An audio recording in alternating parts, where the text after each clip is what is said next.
compassion. For me, compassion is unconditional love. And compassion does not balk in the face of difficulty or pain.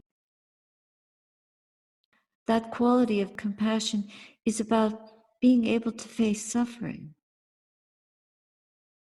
Metta is what we practice to offer well-being to others, say to others, may you be well, may you be happy, may you be peaceful. And compassion is what we offer to people when they're in pain, when they're suffering. We feel compassion. We feel the difficulty with them to give them strength. And we give that compassion to ourselves. May you be able to bear with the suffering that you are experiencing. May you be able to overcome it. Perhaps we want to never have suffering. But if we never suffer, how can compassion arise? Suffering is written into the formula of this human body, is it not? We suffer when we're born. If we don't eat, we're hungry. If we don't dress, we feel cold. If we don't see other human beings, we feel lonely. We feel so much. It's too hot, too cold, too big, too small, too happy, too sad, too pleasant, too painful, too pleasant. When you have something beautiful over and over again, it becomes painful. With the chanting, when I do Dhamma chants, I don't get tired. I can chant the same thing over and over again and I don't get tired of it. Why? Because it helps to bring the mind to stillness. It helps to quiet the mind. And eventually, the chant just dissolves and the mind is silent in the chanting. But with other kinds of pleasant experience, even pleasant food, the most delicious food, that's why the world is so full of choice. Because human beings are never satisfied with the same thing over and over again. So it keeps dividing into more and more refinements of pleasure. Let's add this to it, and let's add that to it. Even when we painted the Buddha, it used to be brown and red. We loved it at first. Then we started to notice all the cracks and gullies and imperfections. It's never perfect.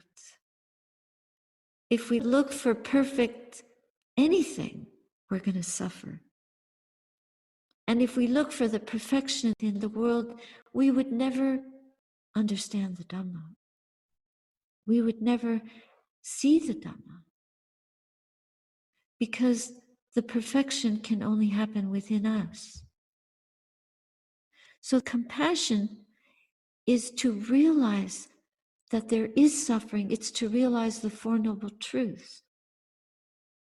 Just to understand suffering is the cure to end suffering. So just to be able to understand that this self is not true is to understand the depth, the truth of that which is empty of self. But it takes a lot of insight to understand suffering because we're so afraid of it. And fear is the opposite of faith and of love. So we can't even set foot on the path without faith. The Eightfold Noble Path requires right view. And right view means that we have enough compassion to study suffering within us. Then we will develop right view. Then we will develop right intention. And right intention is a compassionate intention because it's looking to non-harming anyone. Non-ill will and non-cruelty, that's right intention. And right intention is also renunciation. So if you're able to give up enough to have that view of the Dhamma, that view of the selflessness of this body-mind process, and to have enough faith to practice so that we can renounce the self. We have to understand the emptiness of this self. Then we can really give up what has to be given up. Our attachment to things, to possessions, to creating this self. We are the architects of the self. And then you have right speech, right action, right livelihood. This is virtue. Without virtue, there is no path. It's that blamelessness. As long as we are blameworthy, the path is not complete. So if the roof of this building had a hole in it, eventually that little crack would get bigger and bigger, water would leak in, water would despoil the furnishings, the construction, everything. And eventually the whole place would rot. So if we want to develop virtue, but we only do it 90%, that means there's a hole. The hole is where the rot begins. To see the harm in not being able to keep virtue is the intention of non-harming, then we would repair the hole out of compassion for our community and for ourselves too, to keep the sanctuary pure. And to keep ourselves pure too. We hold our virtue foremost. It's the basis, it's the foundation. And then we have right mindfulness, right effort, right concentration. So the mindfulness that is alert, we're aware, we see, we have the ability to know the difference between the objects in the mind and the awareness that knows those objects. And we have the ability to remember that day in and day out. So we're not so caught up by our attachment to the world that we forget to be deeply mindful. Not just a cursory being aware of that delicious taste, but to see the attachment to the pleasant and the fear of the unpleasant, the aversion to it that disables us from being mindful when we're suffering. We hear stories of those women in Ukraine, in Kiev, in all those different towns that are being bombed, starting fires outside where they're being shelled to cook food for the people in the basements, because how would they eat down in the subway? They can't cook their food down there. So these women are out in the street cooking where the bombs are falling. That kind of fearlessness. So think about the bombs in our life falling on us.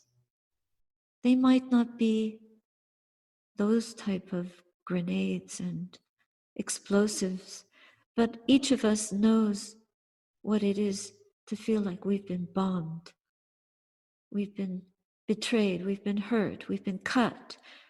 We either cut ourselves, deceive ourselves, betray ourselves, delude ourselves, or other people do it to us. So to keep cooking, keep walking the path even when the bombs are falling. And then the mind can focus courageously, one-pointedly. We are there. We're not leaving. We're staying. It's difficult. We're staying. It's painful. We're there. And when we're dying, we have no choice. So this is preparation for that ultimate time when death is about to happen and we're in terrible pain, but we can face it. We can be with it. We hold the Dhamma to the heart, in the heart. The light in the heart is shining. It's radiant. The mind is serene. It's calm. That's compassion. And that is wisdom. So patience is love. True faith is fearless. Those who truly love want for nothing. They understand fear. That's compassion. It's fearless. It's trusting. We're talking about unconditional compassion. It is the whole path. Wisely, compassionately, we walk the path. So we have time for a question. You mentioned the word faith. I was given by a Sri Lankan monk a Pali name, Unshakable Faith. I'm wondering what faith means. Is it just having faith in the Buddha, or is it broader than that? What do we have faith in now? We have to examine how shallow our life has become. Everybody hangs on to their cell phone. We have faith in our cell phone. We have faith in this object that really cannot help us when we're in trouble. Is it going to resolve our relationship troubles? Is it going to bring light into our depression? Is it going to love us?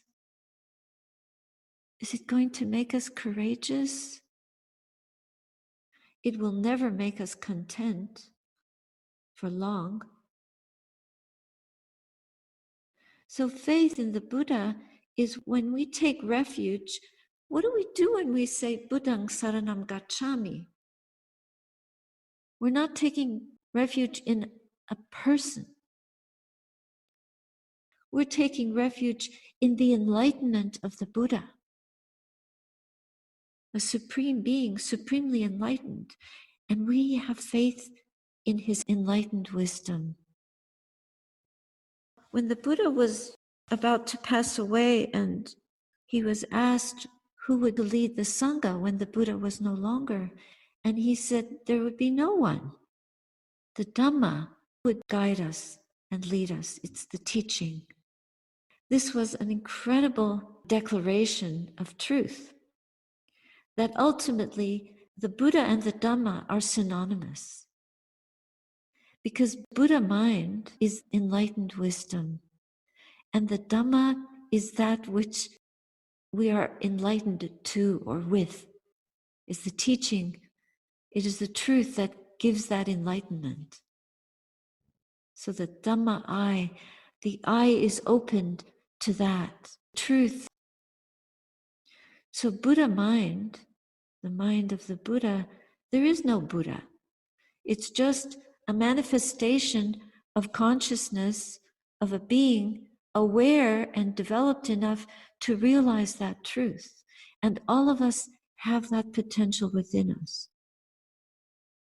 But to have known that there was this being that was fully enlightened, and to have faith in that, gives us enough leverage, enough of a standing place. We only need the earth under our 2 feet to stand up. We only need that much faith, the faith in the Buddha, to stand up and trust that we can walk this path, that there is a path, and it's our own feet that walk it. It's not somebody else's. You don't have to trust somebody else to walk the path but yourself. So trusting in the Buddha taking refuge in the Buddha is like a protection. When it rains, do you trust that the umbrella will protect you from the wet? Why is that? Because we know a little bit about physics. Simple. There's the hard matter and the water element. The water element slides off the earth element, which is the umbrella, and it protects us from the rain. Otherwise, we wouldn't stand under it. We wouldn't get under a roof. We wouldn't sit next to a fire if we didn't know that the heat element warms the other elements. In the same way, because we sit down and we practice emptying the mind of all the rubbish and experiencing the silence in the mind, we see the truth of this teaching in little tiny sips. Now, this is a kind of medicine that the more you get, the more effective it is. There are certain things that we shouldn't take too much of, but the more Dhamma there is in our life, the more safety, the more health, the more joy, the more wisdom, the more compassion. It doesn't end. It doesn't diminish, it only increases. It doesn't poison, it only cures. We have to trust that. That's the kind of faith that you need. It's a practical faith. It's not some kind of magical faith. It's a practical faith, but it is miraculous. And it's hauntingly beautiful. So I highly recommend it.